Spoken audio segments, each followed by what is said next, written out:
Good afternoon class. Welcome to my channel education hub. Education hub channel पर एक बार फिर से आप सभी का स्वागत है। मैं हूं आपका दोस्त गौरव और हम इस चैनल पर उत्तराखंड लेक्चर तथा एलटी के लिए तैयारियां कर रहे हैं। तो आज जो है वो मैं आपके बीच में एक नया टॉपिक लेकर आया हूं जो कि उत्तराखंड लेक्चरर के सिलेबस के अंदर दिया हुआ है और काफ़ी इम्पोर्टेंट है प्रत्येक, न केवल उत्तराखंड के एग्ज़ाम्स के लिए बल्कि अदर्स जो टीचिंग जितने भी एग्ज़ाम्स होते हैं इन सभी के लिए जो है ये आज का जो टॉपिक है वो बहुत इम्पोर्टेंट होने वाला है। और जो टॉपिक है आज का वो हमारा टॉपिक है टीचिंग स्किल्स। ओके, तो हम शुरू करते हैं। तो चलिए शुरू करते हैं हम आज का सेशन टीचिंग स्किल्स। तो आपको बता देना चाहता हूँ मैं कि मैं ऑलरेडी इसके टीचिंग जो मेथड्स हैं उसके बारे में वीडियो डाल चुका हूँ पहले, और आज मैं आपके बीच में टीचिंग स्किल्स से रिलेटेड वीडियो लेके आया हूँ। तो आप लोग मेरे साथ जुड़े रहने के लिए चैनल को सब्सक्राइब करें, साथ के साथ बेल आइकन को प्रेस कर दें ताकि नई वीडियो का नोटिफिकेशन तुरंत आप तक पहुँच जाए। ठीक है, ठीक है दोस्तों, तो यही है। और आगे मैं इसके अलावा मैं उत्तराखंड का जो जीके है उसको भी मैं अब शुरू करने वाला हूँ जल्द ही अपने चैनल पे, ताकि जो स्क्रीनिंग एग्ज़ाम के अंदर जो उत्तराखंड जीके पूछे जाएगी उसके बारे में भी आपको मैं सब बताने वाला हूँ। तो उसके उसके लिए भी जो वीडियोज़ हैं वो मैं जल्दी बनाऊँगा। और जो बाकी जो जीएस है उसकी वीडियो आप लोग कमेंट करके बताना कि जीएस आप लोग पढ़ना चाहते हैं कि नहीं। अगर आप जीएस पढ़ना चाहते हैं तो जीएस की भी रिलेटेड मैं वीडियो बना दूंगा, क्योंकि स्क्रीनिंग एग्ज़ाम के अंदर न केवल उत्तराखंड की जीएस बल्कि जो टोटल हमारी जो जीएस आती है वो पूछी जाएगी। तो आप लोग मुझे कमेंट करके ज़रूर बताना कि जीएस से रिलेटेड वीडियोज़ आप देखना चाहते हैं या नहीं देखना चाहते हैं। ठीक है दोस्तों, तो चलिए अब बिना किसी देरी के शुरू करते हैं आज का वीडियो। चलिए शुरू करते हैं। तो हम बात करने वाले हैं आज के वीडियो में शिक्षण कौशल या टीचिंग स्किल्स के बारे में। तो मैंने जैसे पहले आपको बताया कि हम जो है वो पुरानी वीडियो में ऑलरेडी मैंने आपको टीचिंग जो मेथड्स हैं उसके बारे में बता दिया है। आज जो है मैं आपको टीचिंग स्किल्स के को लेके आया हूँ। तो चलिए देखते हैं टीचिंग स्किल्स। ठीक है, तो चलिए शुरू करते हैं। शिक्षण कौशल, ठीक है। जब अध्यापक शिक्षण विधियों तथा तकनीकी यानी टीचिंग स्किल्स का स्कूल के अंदर नियंत्रित वातावरण में प्रयोग करता है तो उसके अंदर बहुत सी शिक्षण कौशलों का विकास होता है जिसकी चर्चा नीचे दी गई। ठीक है ना, यानी कि ये कहना चाह रहे हैं कि जब हम टीचिंग टेक्निक्स का प्रयोग करते हैं और टीचिंग करते हैं तो धीरे धीरे हमारे अंदर कुछ टीचिंग जो स्किल्स हैं वो डेवलप हो जाती हैं। तो उन्हीं टीचिंग स्किल्स को जो है वो प्रत्येक टीचर के अंदर वो चीज़ होनी ज़रूरी है और उन्हीं के बारे में यहाँ चर्चा की गई है। ठीक है ना, सबसे पहले हम देखते हैं कौन सा स्किल है। पहला जो स्किल है वो है पाठ परिचय कौशल, यानी कि सेट इंट्रोडक्शन। ठीक है, या इंडक्शन जो भी है।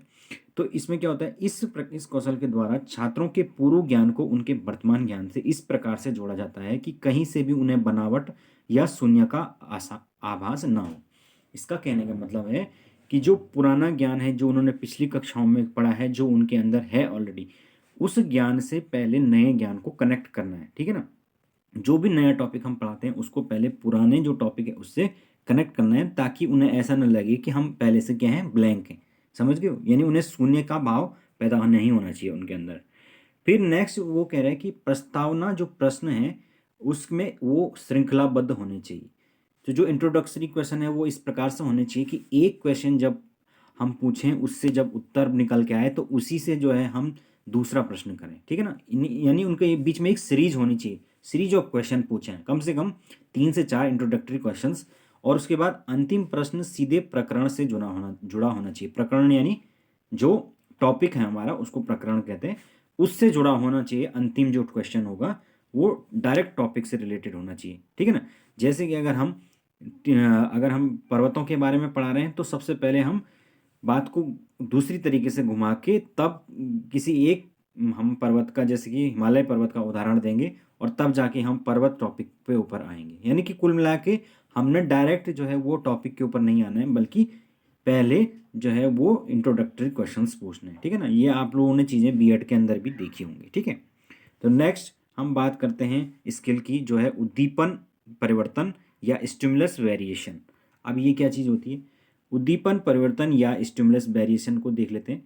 तो इसमें क्या कह रहे हैं, इसमें अध्यापक जानबूझकर अपने हाथ पैर मुख तथा आंख की क्रियाओं को बदलता है ताकि छात्र क्या ना हो, बोर ना हो, और एक ही स्थान पर खड़े रहने के बजाय वो कक्षा में पीछे तक चला जाता है ताकि छात्रों की क्रिया पर वो मुस्कुरा देता है, ठीक है ना, या छात्रों की क्रिया पर मुस्कुरा देता है। इसका मतलब है कि टीचर को कुल मिला के एक्टिव रहना है भी, वो क्लास में थोड़ा बहुत कभी आगे से पीछे तक घूम के आए, बच्चों के ऊपर नज़र रखे, साथ के साथ अगर बच्चे कुछ चीज़ कर रहे हैं तो उसके ऊपर मुस्कुरा दिया हल्का सा।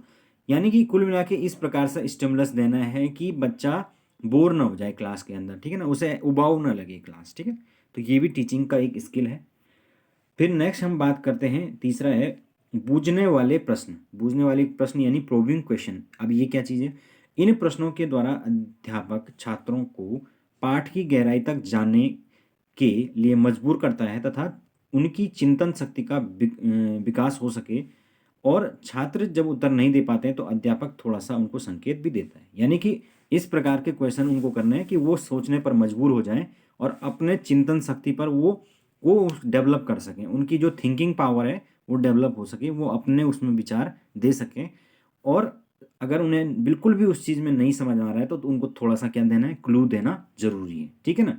तो ये है बूझने वाले प्रश्न। अब ये भी हम जब टीचिंग करते हैं तो उसके बाद हम धीरे धीरे हमारे अंदर ये स्किल आ जाती है कि हम कैसे क्वेश्चंस बनाएं जिसकी बच्चा जो है वो सोचने पर मजबूर हो जाए, ठीक है ना।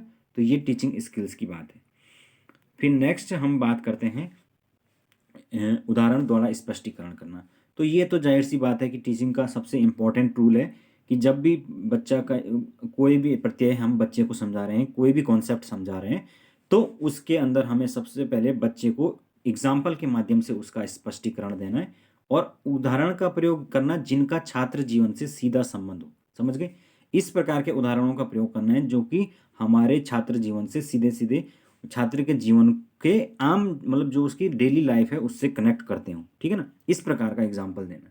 इस प्रकार के एग्जाम्पल नहीं देना है कि जो अमूर्त है, जो उसने कभी देखा ही नहीं, तो इससे उसको समझ में नहीं आएगा और आएगा भी तो वो याद नहीं रहेगा, ठीक है ना। तो ये है हमारा। नेक्स्ट अब हम बात करते हैं कि समापन, ठीक है। तो समापन का देख लेते हैं, समापन क्या चीज़ है। क्लोजर। क्लोजर से तात्पर्य है कि पाठ का ऐसा समापन करना जिससे द्वारा नवीन ज्ञान की उत्सुकता बनी रहे। समझ रहे हो?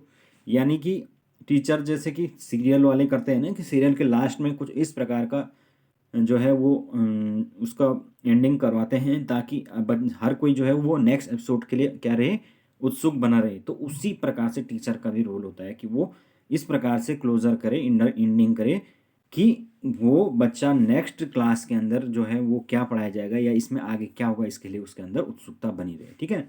और इसके द्वारा जो है इस कौशल के द्वारा व्याख्यान प्रदर्शन आदि का सारांश भी प्रस्तुत किया जाता है। यानी कि जो टीचर ने पूरा का पूरा लेक्चर दिया है, पूरा कोई कोई टीचिंग टेक्निक का प्रदर्शन किया है, कोई चार्ट दिखाया है, कुछ एड दिखाया है, तो उसको सारांश के रूप में मतलब लास्ट में थोड़ा सा दिखा सकता है इसमें, ठीक है ना, एंडिंग में। तो ये होता है इसमें, ठीक है। तो चलिए आगे चलते हैं। नेक्स्ट हम बात करते हैं व्याख्यान या लेक्चर की, ठीक है। तो ये बहुत इंपॉर्टेंट होता है। इसको संप्रेषण कौशल भी, संप्रेषण कौशल यानी कम्युनिकेशन स्किल्स भी कहते हैं, ठीक है। इसमें जो है जो छात्र अध्यापक है वो छात्रों को मंत्र मुग्ध कर देता है।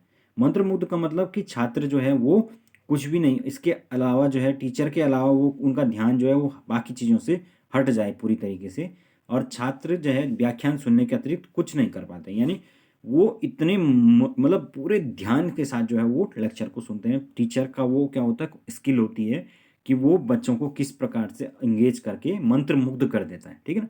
मंत्र मुग्ध का मतलब है कि पूरी तरीके से एंगेज कर देना, एक तरह से खो जाना उन टॉपिक के अंदर, बच्चों को एकदम टॉपिक के अंदर तक ले जाना, तो वो मंत्र मुग्ध करना, ठीक है ना। नेक्स्ट हम बात करेंगे नेक्स्ट स्किल की, जो है व्याख्या स्किल यानी आपका स्किल ऑफ एक्सप्लेनिंग। तो इसमें क्या है, इसमें अध्यापक जो है वो क्या, क्यों और कैसे इनकी व्याख्या करता है ताकि छात्रों के मन में कोई भी शंका ना रहे, ठीक है। तो भाई इसमें क्या है कि कुल मिला के टीचर को इस प्रकार से जो है बच्चे के अंदर जितने भी उसके क्वेश्चंस बन रहे हैं, क्या, क्यों, कैसे, कोई भी कॉन्सेप्ट है उससे रिलेटेड इस इन्हीं तीन चीज़ों पे क्वेश्चन बनते हैं कि भाई ये क्यों हुआ, क्या हुआ, कैसे हुआ। इन सारे चीज़ों की संख्या जो है वो एक्सप्लेन करके चलना है टीचर को, ताकि बच्चे के मन में कोई भी डाउट ना रहे, ठीक है ना। नेक्स्ट है हमारे पास श्यामपट्ट का प्रयोग यानी कि यूज़ ऑफ ब्लैक बोर्ड। तो यूज़ ऑफ ब्लैक बोर्ड तो सबसे इंपॉर्टेंट होता है क्लास के अंदर, लेकिन वो अब आप कहोगे इसमें क्या स्किल है, इसमें भी स्किल है, ठीक है ना। क्योंकि सबसे पहले जो श्यामपट्ट है उस पर सुलेख यानी कि अच्छी जो राइटिंग है वो बनाना जरूरी है। दूसरा जो चित्र हैं वो भी अच्छे बनाने जरूरी हैं। दोनों चीज़ें जब टीचर के अंदर होगी तब जाके वो बच्चे को अच्छा से पढ़ा पाएगा, ठीक है ना, जिससे छात्रों का ध्यान श्यामपट्ट से ना हटे, है ना।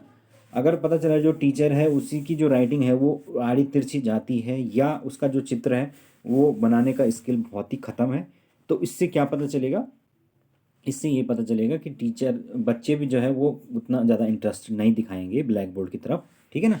तो इसलिए ब्लैक बोर्ड की तरफ बच्चे तभी इंटरेस्ट दिखाएंगे जब बच्चा जो टीचर है वो खुद ब्लैक बोर्ड का अच्छे से प्रयोग करना जानता है, ठीक है ना। नेक्स्ट हम बात करेंगे श्रव्य दृश्य सामग्री का प्रयोग, use of audio visual aids. तो ये तो आपने बीएड के अंदर भी कई बार पढ़ा होगा, और जो इसके सीटेट वगैरह और टेट के एग्ज़ाम्स होते हैं इसके अंदर भी ऑडियो विजुअल एड्स जो है ये अलग से टॉपिक होता है। तो इसमें क्या होता है कि भाई बच्चे का के सामने हम कोई प्रेजेंटेशन कर रहे हैं तो पहले तो जो है वो उसमें कुछ ना कुछ ऑडियो होना चाहिए। अगर ऑडियो नहीं है तो वीडियो होना चाहिए, और अगर दोनों ही हो जाए ऑडियो और वीडियो तो इसका मतलब वो तो बेस्ट सामग्री तैयार हो जाएगी, ठीक है ना।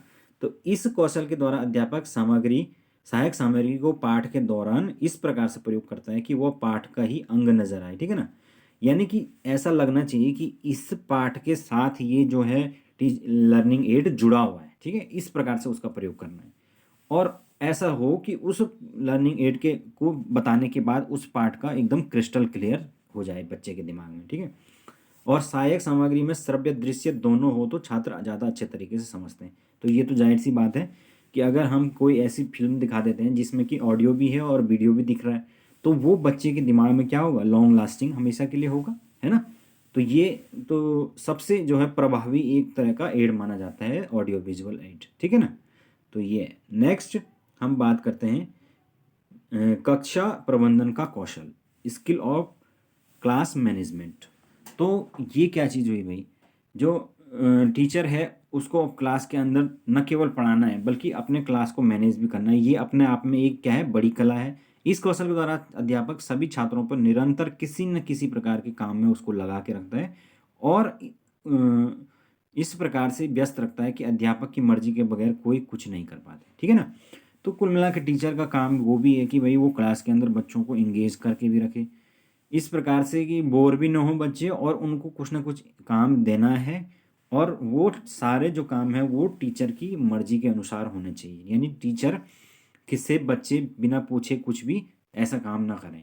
तो वो कैसा होगा, वो टीचर की अपनी मैनेजमेंट स्किल है, अपनी स्किल है। यही तो बात है कि किस प्रकार से बच्चे को इंगेज रखना है, ठीक है।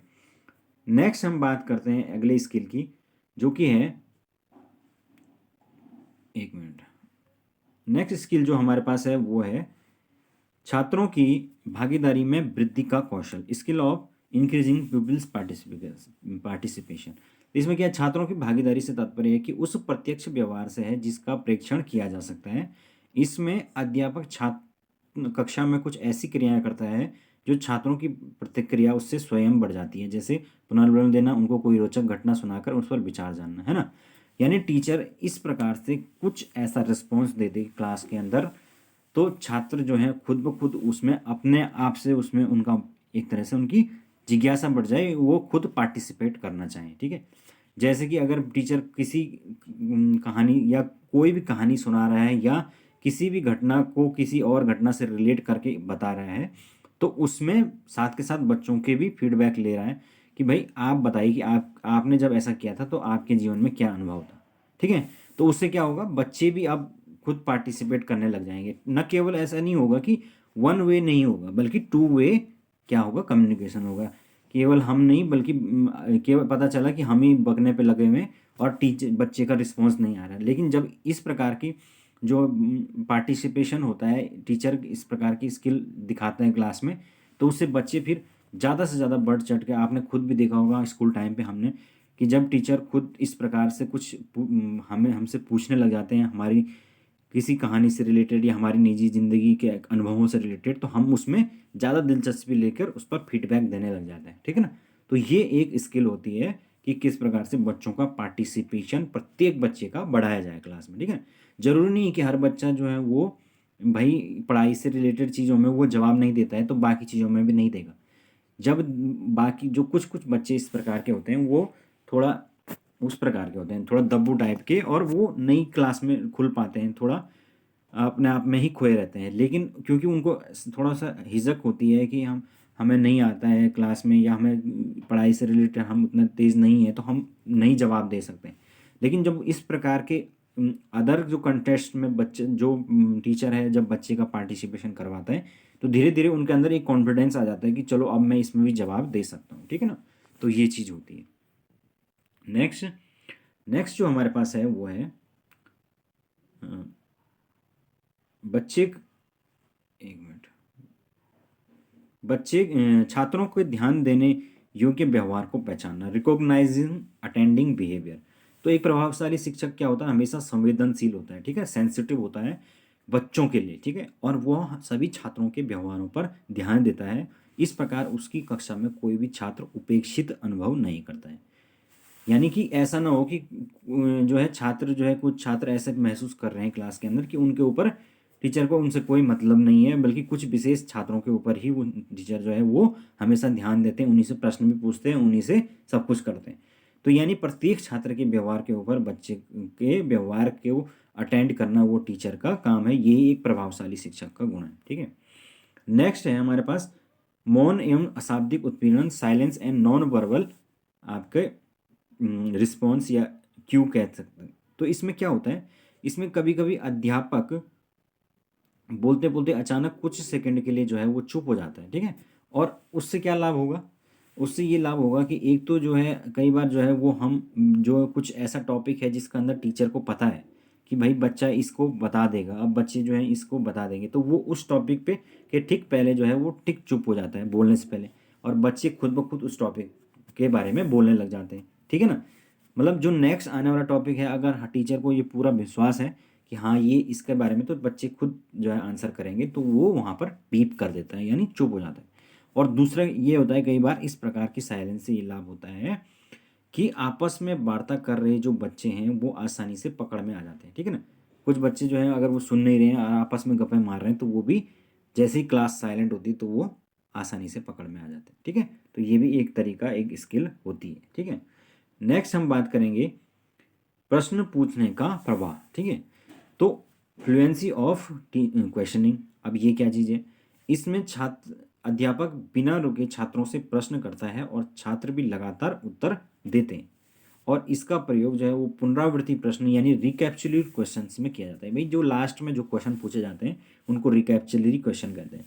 तो वहाँ पर क्या होता है कि फटाफट जो है जो पूरा टॉपिक हमने पढ़ा है उसको एक बार पूरा रिवीजन करके फटाफट उससे क्वेश्चन पूछ लिए जाते हैं और फटाफट बच्चे उससे उसका जवाब देते हैं। तो उसी को हम फ्लुएंसी ऑफ क्वेश्चंस कहते हैं, ठीक है ना। नेक्स्ट जो हमारे पास है वो है गृह कार्य देना या होमवर्क देना। अब आप कहोगे कि इसमें कौन सी टेक्निक है, कौन सी स्किल है, तो ये भी एक स्किल है भाई। अध्यापक जो है वो गृह कार्य को छात्रों के लिए एक चुनौती तथा अभिप्रेरणा का स्रोत बना देता है।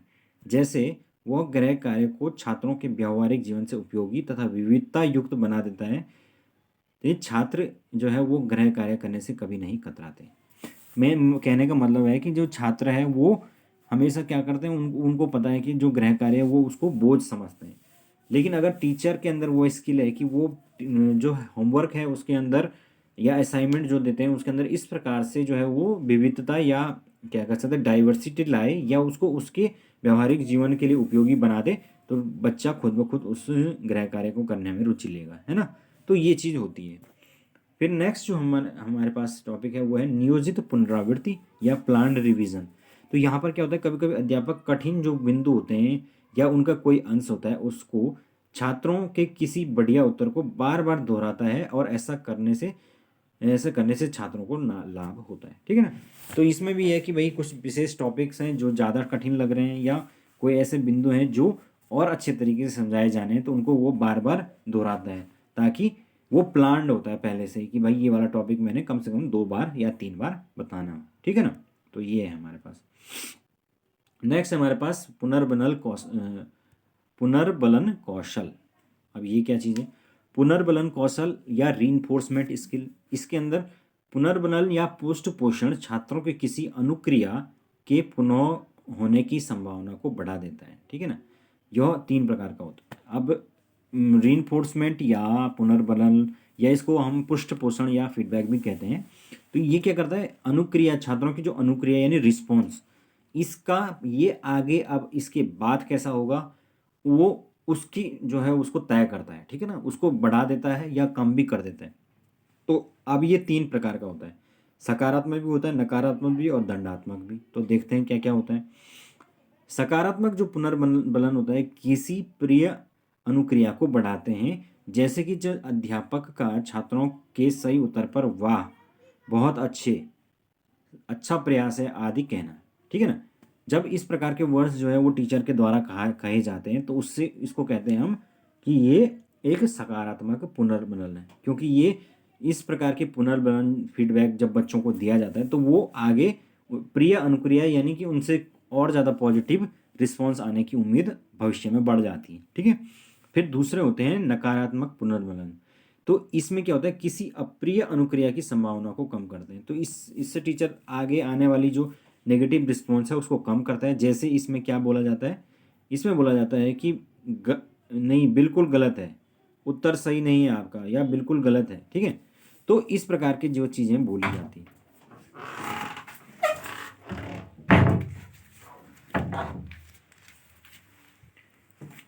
इससे छात्र क्या होता है, सतर्क होकर जो है अनुक्रिया देने का प्रयास करते हैं, ठीक है, समझ गए। यानी कि जो छात्र है वो इस प्रकार से आप सतर्क हो जाएगा कि भाई इस बार मैंने ये क्वेश्चन का आंसर इस प्रकार से गलत दिया तो मुझे इस प्रकार का रिस्पॉन्स मिला, तो अगली बार मैं रिस्पॉन्स अच्छे से दूँ, ठीक है ना। फिर नेक्स्ट है हमारे पास दंडात्मक पुनर्बलन। अध्यापक छात्रों को शारीरिक व मानसिक दंड देता है। अब ये तीसरे प्रकार का पुनर्बलन होता है जो कि जिसमें कि अध्यापक क्या करता है, या तो छात्रों को शारीरिक दंड देता है या तो वो मानसिक रूप से कुछ इस प्रकार से बातें बोल के उनको दंड देता है या पनिशमेंट करता है। लेकिन इस प्रकार के पनिशमेंट से हमें क्या, हमेशा क्या होना चाहिए, बचना चाहिए। आप भी खुद जानते हैं कि एक बार अगर हमें इस प्रकार का बच्चे को पनिशमेंट दे दिया तो आगे से क्या कभी वो क्लास के अंदर बोलेगा, या आप उससे कोई रिस्पॉन्स चाहते हैं, किसी प्रश्न के उत्तर का उत्तर चाहते हैं, या आप उसका कुछ भी फीडबैक चाहते हैं, तो वो कभी क्लास के अंदर बोलने की हिम्मत नहीं दिखाएगा। हमने खुद भी ये चीज़ महसूस की है कि जब भी कोई टीचर इस प्रकार का होता है तो फिर हम क्या कर, हम रिस्पॉन्स उसका नहीं करते हैं, है ना। हम भविष्य में उसका रिस्पॉन्स कभी भी नहीं करते हैं, ये हमने हमेशा ये चीज़ महसूस की है। लेकिन जो टीचर हम अप्रिसिएट करता है हमारी जो हमने जो उत्तर दिया है, चाहे वो अपनी प्रयास करके जैसा भी उत्तर दिया उसको अप्रिशिएट करता है, तो हम भविष्य में क्या करते हैं, उसकी क्लास में और बढ़ चढ़ कर जवाब देते हैं और अच्छे से अटेंड होने की क्लास करते हैं और उसके काम को भी हमेशा करते हैं। तो ये चीज़ हमारे नेचर में होती है, ठीक है। तो उपरोक्त विवेचन से स्पष्ट है कि शिक्षक अभियोगिता ही शिक्षण कौशल का विकास करती है और व्यक्ति को एक प्रभावी शिक्षक बनाती है, ठीक है। तो इन सब चीज़ों से एक चीज़ स्पष्ट हो जाती है कि जो टीचिंग एप्टीट्यूड है वो क्या करती है, हमारे अंदर टीचिंग स्किल को डेवलप करती है और एक व्यक्ति को प्रभावी और इफेक्टिव टीचर जो है वो बनाती है, ठीक है ना। तो इस प्रकार से ये हमारा जो है वो टीचिंग टेक्निक्स, ठीक है। तो मुझे पूरी उम्मीद है दोस्तों कि आप लोगों को ये आज का जो सेशन है इस काफ़ी अच्छा लगा होगा। इसमें मैंने आपको सारी टीचिंग जो स्किल्स हैं वो उसके बारे में बता दिया है, ठीक है। तो आप लोग इसी तरीके से मेरी वीडियोस को देखते रहिए और लाइक शेयर कमेंट कीजिए, और आने वाले टाइम में मैं और भी अच्छी अच्छी वीडियोस लाता रहूँगा, ठीक है दोस्तों। तो चलिए, थैंक यू सो मच।